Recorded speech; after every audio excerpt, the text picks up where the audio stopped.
13వ ward Congress అభ్యర్థిగా ఉప్పు Nagamani Hanumantharao nomination వేసిన నాటి నుంచి ఈ రోజు వరకు ప్రచారంలో రోజురోజుకి జోష్ పెంచుతూ గెలుపు నాదేనంటూ ధీమా వ్యక్తం చేస్తున్నారు. సత్తుపల్లి మున్సిపాలిటీలో మొత్తం 23 వార్డులు ఉండగా 13వ వార్డును అత్యధిక మెజార్టీతో గెలిపించి మట్టా రాగమయ్య దయానంద్ గారికి గిఫ్ట్గా ఇస్తానంటూ ప్రజలు స్వయంగా ఎమ్మెల్యే గారితో చెప్పడం ఈ ప్రచారానికి మరింత ఉత్సాహాన్ని నింపింది.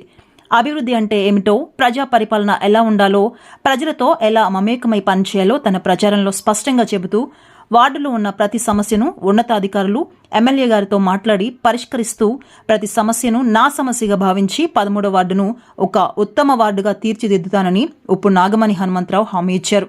ఈరోజు జరిగిన భారీ ర్యాలీలో మట్టా రాగమయ్య దయానంద్ గారు, మువ్వా విజయబాబు గారు, ధోమా ఆనంద్ పాల్గొనడంతో ప్రచారం మరింత వేడెక్కింది. జై కాంగ్రెస్, జై జై కాంగ్రెస్ అంటూ 13వ వార్డు అంతటా నినాదాలు మారుమోగాయి.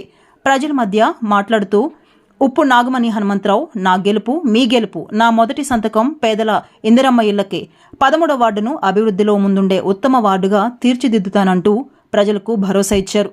ప్రజలే నా బలం, ప్రజలే నా దేవుళ్ళు, 13వ వార్డులో కాంగ్రెస్ గెలుపు ఖాయం. జై కాంగ్రెస్.